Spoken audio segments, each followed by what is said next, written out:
What if I told you the most dangerous person in your neighborhood might be the one everyone trusts most? The father coaching your child's baseball team, the neighbor who waves every morning as he heads to work, the man whose lawn is always perfectly trimmed, whose family seems to have it all together. Have you ever looked at a seemingly perfect family and wondered what secrets hide behind closed doors? Have you driven past that beautiful house on the corner and thought, I wish my life looked like that? We all have, because we are hardwired to believe that perfection means safety, that a clean-cut family man with a warm smile and steady job could never be capable of the unthinkable. But here is the terrifying truth. The most dangerous predators do not lurk in dark alleys or abandoned buildings. They live next door. They volunteer at schools. They shake hands at church. They hide behind the mask of normalcy, so convincing that even their own families never see what lies beneath. Today, I am going to tell you about a case that will shatter everything you think you know about the people closest to you.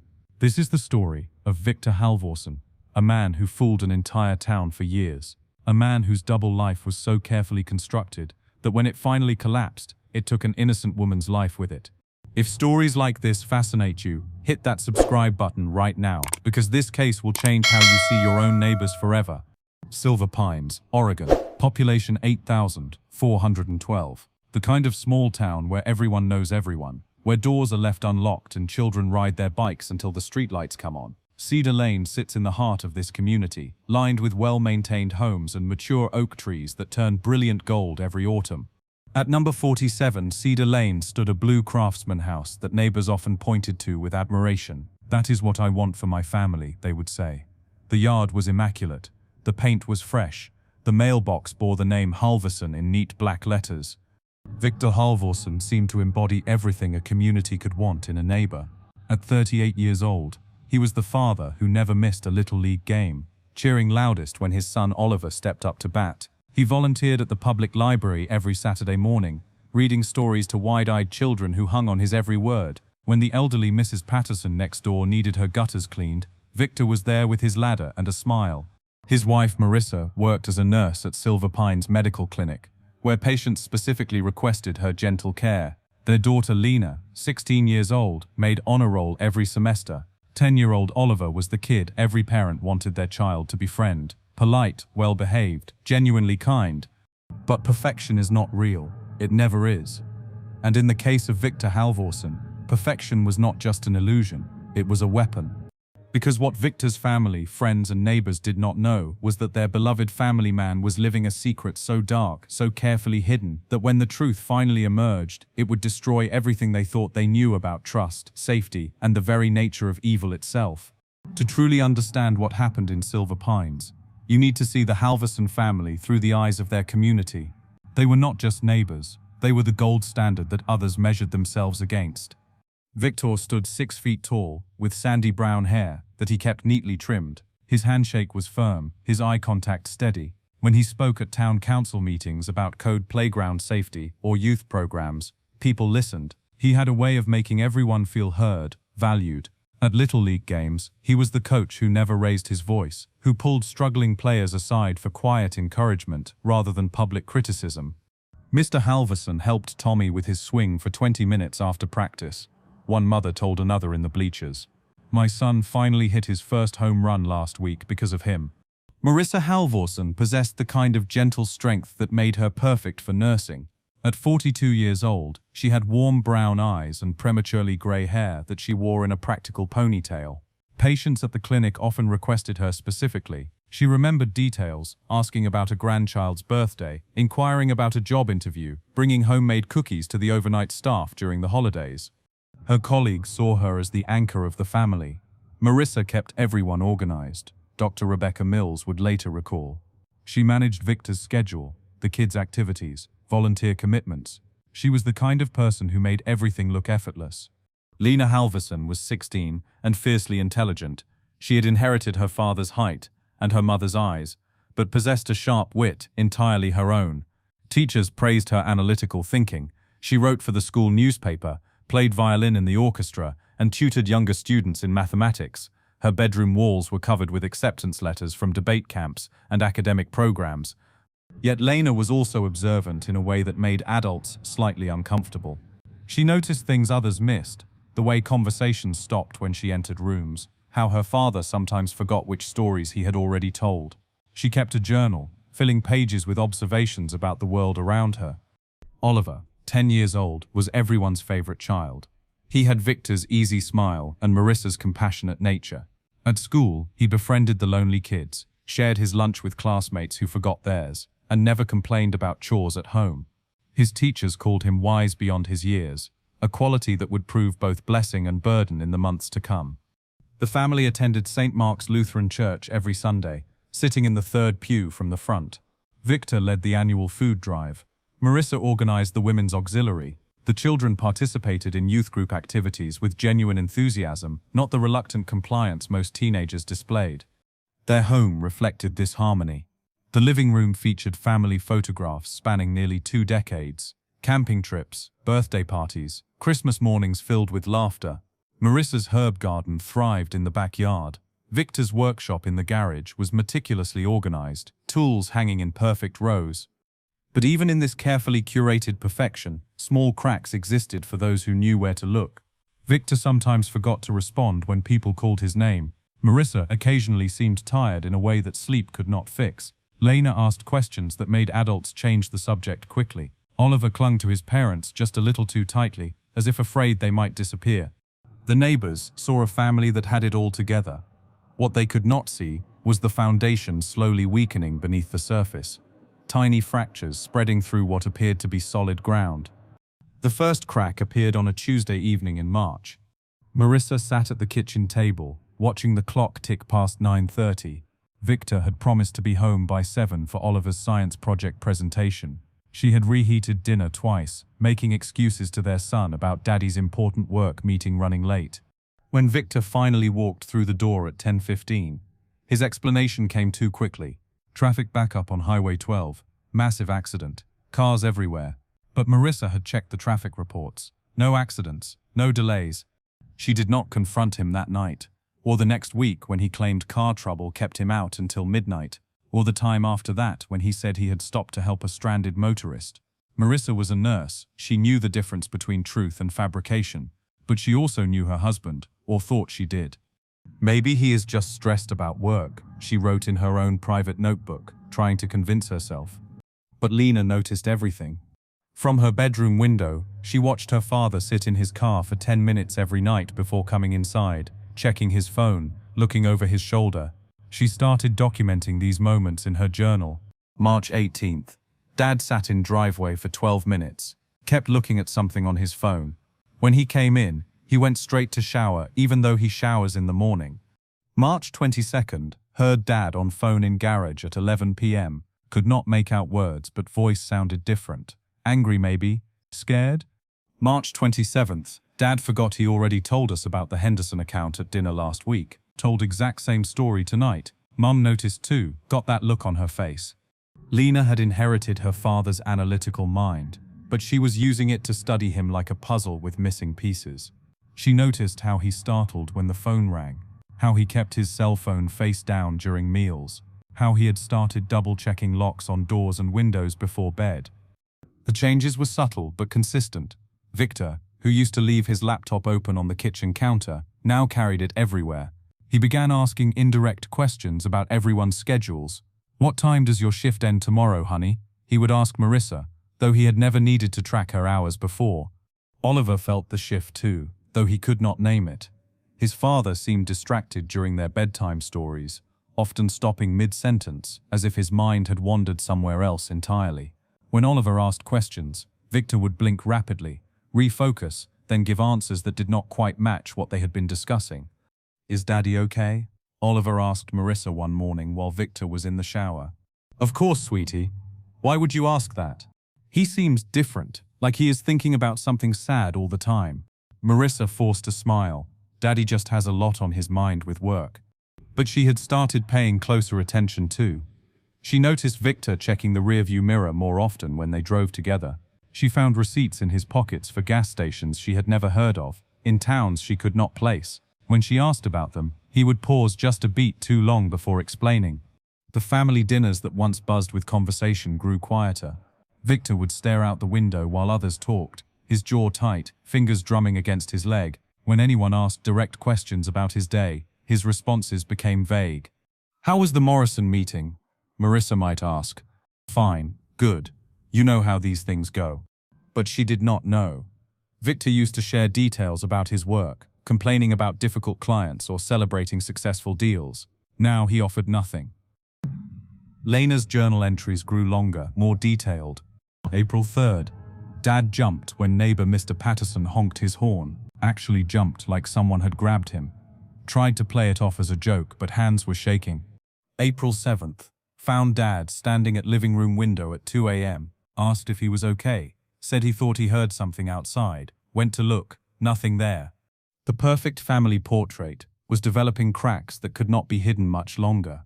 Drop a comment below. Have you ever had that gut feeling something was wrong but could not prove it? That instinct when someone you love starts acting differently, and everyone tells you it is nothing, but deep down you know something has shifted.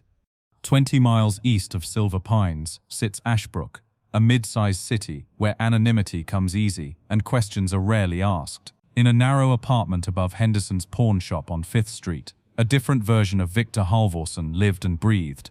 Here, he was Victor Hansen, a name chosen for its forgettable quality, bland enough to slip through conversations without leaving an impression. The apartment was sparse, a fold-out couch, small television, mini refrigerator stocked with frozen dinners. Nothing personal adorned the walls, no family photographs, no evidence of the life he lived in Silver Pines. Mr. Henderson, the 70-year-old pawn shop owner downstairs, knew his tenant as a traveling salesman who paid rent 3 months in advance and kept to himself. Nice enough fellow, Henderson would later tell investigators. Quiet, clean, never any trouble. Victor Hansen told people he was divorced. His ex-wife had taken the children. He would explain with practiced sadness. She had moved across the country, making visitation impossible. He carried this fictional tragedy like a shield, deflecting deeper questions about his past. At Murphy's Tavern, a dimly lit bar 6 blocks from his apartment, Victor became a regular, not the kind who drank heavily or caused problems, but someone who occupied the same corner booth every Tuesday and Thursday evening, nursing a single beer while reading paperback novels. It was there he met Celeste Morrison. Celeste was 34, recently out of a long relationship, working as a paralegal at a downtown law firm. She had auburn hair that caught the light when she laughed, and a direct way of speaking that Victor found refreshing after years of carefully managed conversations. "You always sit alone," she observed one evening, sliding into the booth across from him without invitation. "I prefer it that way," Victor replied, but he was smiling. Their relationship developed slowly. Coffee dates became dinner dates. Dinners became evenings spent talking until the bar closed. Celeste found Victor mysterious in an appealing way, successful enough to afford regular restaurant meals, intelligent enough to discuss books and current events, damaged enough to seem authentic. He never talked much about his divorce, Celeste would later recall, but you could see it still hurt him. He would get this distant look when kids came up in conversation. Victor crafted this fictional pain carefully. He spoke of missing his children with just enough emotion to be believable, but not enough to invite follow-up questions. He created entire conversations that had never happened, school events he had supposedly missed, birthday parties he claimed to have watched from afar. With Celeste, Victor felt lighter somehow. In Silver Pines, he carried the weight of constant performance, the perfect husband, devoted father, community pillar. Every interaction required calculation. Every response had to reinforce the image he had built. But Victor Hansen could be spontaneous. He could make plans without consulting family calendars. He could stay out late without explaining his whereabouts to anyone. He could be selfish, impulsive, human.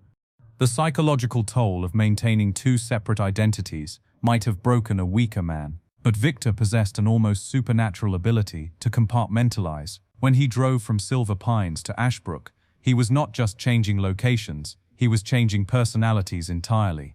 In Silver Pines, he thought about Little League schedules and parent-teacher conferences. In Ashbrook, those concerns simply did not exist. Victor could discuss movies with Celeste that he had never mentioned to Marissa. He could express political opinions that contradicted views he had shared at town council meetings. It was like he had 2 completely different sets of memories, a psychologist would later explain during court proceedings. Classic dissociative behavior, not unusual for someone living under extreme psychological pressure. But why had Victor created this elaborate deception? The answer was both simpler and more complex than anyone imagined. Victor Halvorsen had spent his entire adult life building an identity based on external expectations. The perfect husband because that was what Marissa deserved. The ideal father because that was what his children needed. The model citizen because that was what Silver Pines demanded.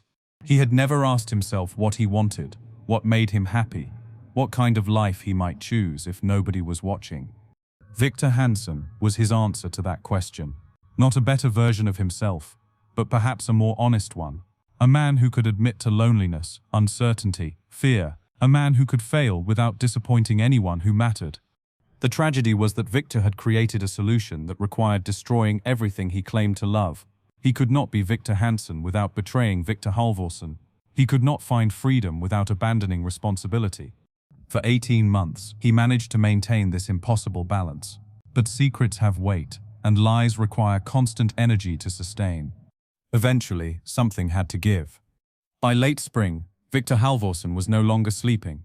He would lie in bed next to Marissa, listening to her steady breathing, while his mind raced through scenarios that grew more frightening with each passing hour. What if someone from Ashbrook saw him in Silver Pines? What if Celeste decided to surprise him at work? What if Lena followed him one evening? The weight of maintaining two lives had begun crushing him from the inside. Victor started carrying a small revolver in his glove compartment, a .38 caliber Smith & Wesson he had purchased at a gun show 3 counties over, paying cash and using Victor Hansen's identification. He told himself it was just a precaution, that he would never actually use it, but its presence provided a twisted comfort during his increasingly paranoid drives between cities. Sleep became his enemy. When exhaustion finally claimed him, Victor would jolt awake at 3 or 4 in the morning, heart pounding, certain he had heard footsteps on the stairs or voices outside his window. He would slip from bed and peer through the curtains, scanning Cedar Lane for threats that existed only in his deteriorating mind. The crows made it worse. Every morning, a murder of crows gathered in the oak tree outside the Halvorsen kitchen window. They perched on branches, black eyes fixed on the house, cawing their harsh conversations. Victor became convinced they were watching him specifically, reporting his movements to some unseen authority. "Those birds are getting aggressive," he mentioned to Marissa one morning, his voice tight with barely controlled anxiety. "They are just crows, Victor. They have been coming to that tree for years." But Victor knew better. He could feel their attention, their judgment. When he left for work, they followed his car to the end of the street before turning back. When he returned home, they were waiting. Alcohol became his newest coping mechanism. Victor had never been much of a drinker, but now he kept a flask in his desk drawer, taking small sips throughout the day to quiet the constant buzzing in his head. By evening, he needed 3 or 4 glasses of whiskey to achieve even temporary calm. Marissa noticed the change. "You smell like alcohol," she said one evening as he kissed her hello. "Up get drinks with clients. You know how it is." But she did not know, because Victor had never needed alcohol for work meetings before. His behavior at home became increasingly erratic. Victor would walk through the house at night, checking locks multiple times, testing windows, peering out from different rooms. He installed new deadbolts on doors that had never needed them. He changed the garage door code twice in 1 month. "Why do we need a security system?" Lena asked when Victor announced he was getting quotes from alarm companies. "Just being careful. Crime is up everywhere these days." But Silver Pines had not experienced a break-in in over 2 years. The paranoia followed Victor to Ashbrook as well. He began taking different routes to his apartment, doubling back on himself, parking several blocks away, and walking. He convinced himself that unmarked cars were following him, that strangers were paying too much attention to his conversations. Celeste grew concerned about his increasing anxiety. "You seem jumpy lately," she observed during one of their dinner dates. "Is everything okay?" "Work stress," Victor replied, the same excuse he gave Marissa. "Big projects coming up." But his hands shook when he reached for his water glass, and his eyes constantly darted toward the restaurant windows. The two worlds Victor had so carefully constructed were beginning to bleed into each other in his mind. He would catch himself almost calling Celeste by Marissa's name. He would forget which version of his work schedule he had shared with whom. Stories became tangled, lies required more lies to support them. Victor started making mistakes, small ones at first, but growing larger. He left a receipt from an Ashbrook restaurant in his Silver Pines jacket pocket.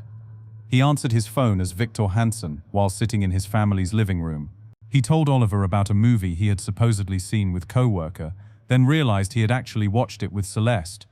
The crows gathered in larger numbers as summer approached, their cries growing louder, more insistent. Victor began throwing rocks at them from his bedroom window, but they always returned, perching on the same branches, watching with those ancient, knowing eyes. Something was going to break. Victor could feel it building like pressure in his skull, like storm clouds gathering on a clear day. The question was not whether his carefully constructed life would collapse, but when and who would be destroyed in the aftermath. As Victor's paranoia intensified, his need for control became desperate. When you cannot manage your own reality, the next best option is to control how others perceive it. Victor began deploying manipulation tactics that would systematically destroy his family's trust in themselves and each other. The gaslighting started subtly with Marissa. When she questioned his late nights, Victor would respond with hurt confusion. "I told you about the Henderson project last week. Do not you remember?" He would say this with such conviction that Marissa began doubting her own memory.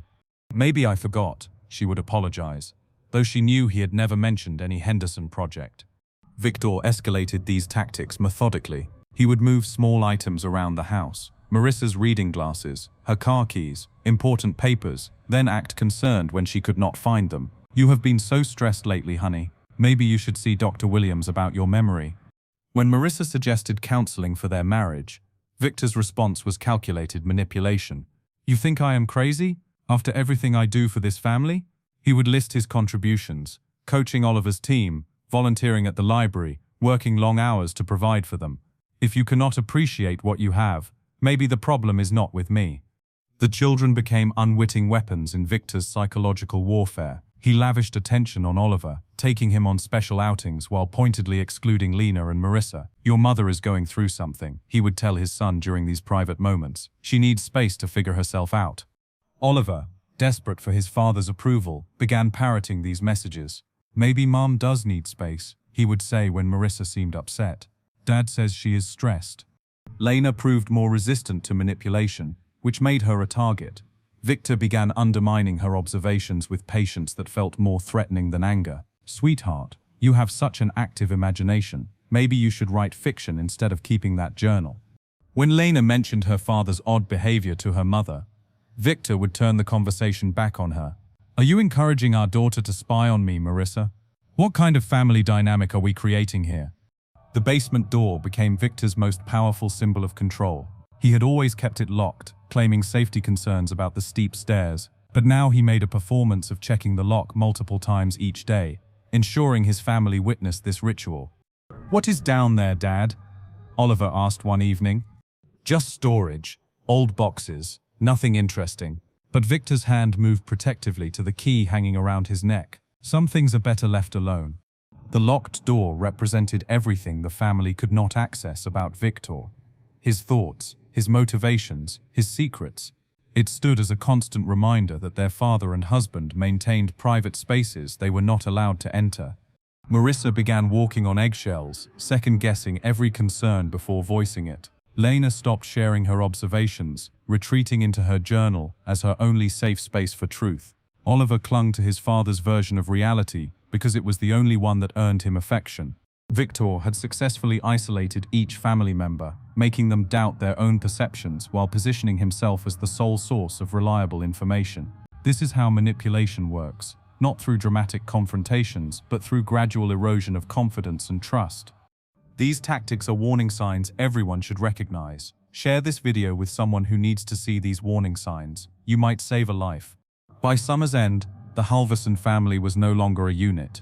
They were 4 people living in the same house, each trapped in Victor's carefully constructed version of reality, each unable to trust their own instincts about the man they loved.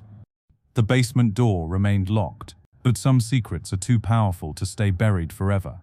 June 23rd. A Tuesday evening that would forever divide Silver Pines into those who believed in Victor Halverson and those who believed he was capable of the unthinkable. At 6:47 p.m., Victor called Marissa from his cell phone. Neighbors later heard her side of the conversation through their open kitchen window.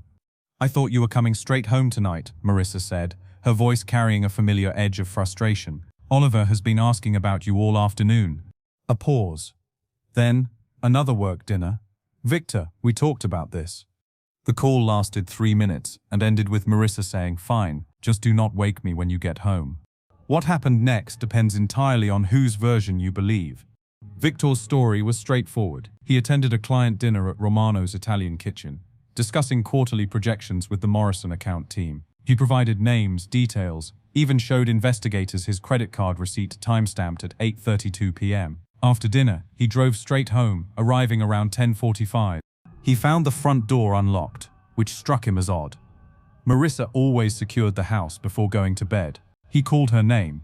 No response. The television was on in the living room, volume low, showing the late news. Victor checked their bedroom. Empty. The bed was still made. He found her at the bottom of the basement stairs. Marissa lay crumpled on the concrete floor, her neck bent at an unnatural angle, eyes wide and staring. The basement light was on. The door, always kept locked, hung open on its hinges. Victor's call to 911 came at 11:03 p.m. "My wife," he gasped into the phone.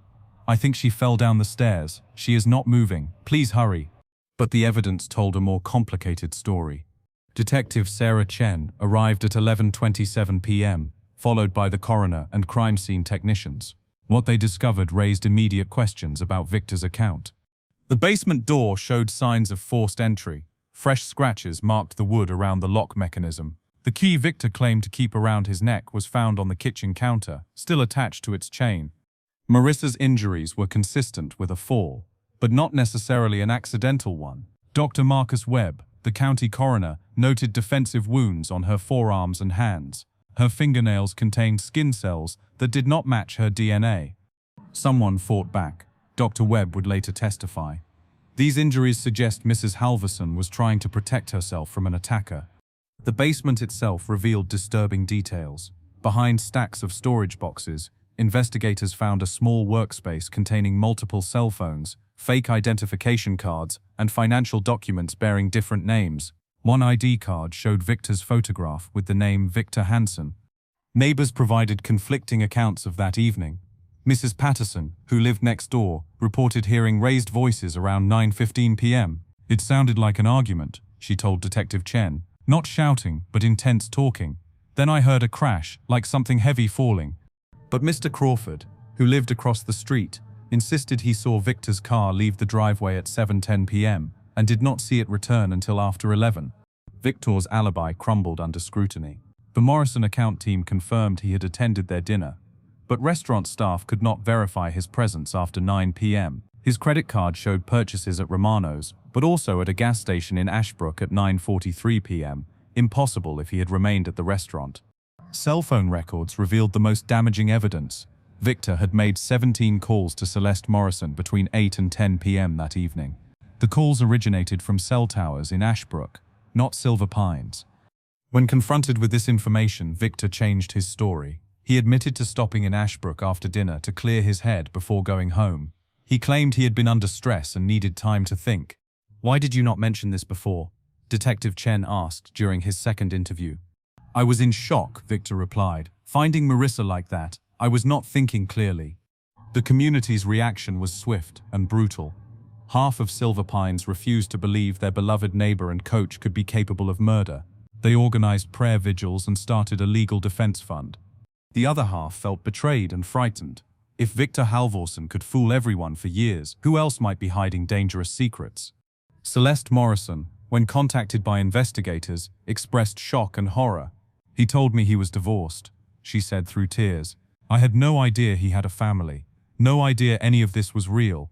Oliver refused to speak to investigators. Lena provided them with her journal, pages documenting months of her father's strange behavior. "I knew something was wrong," she told Detective Chen.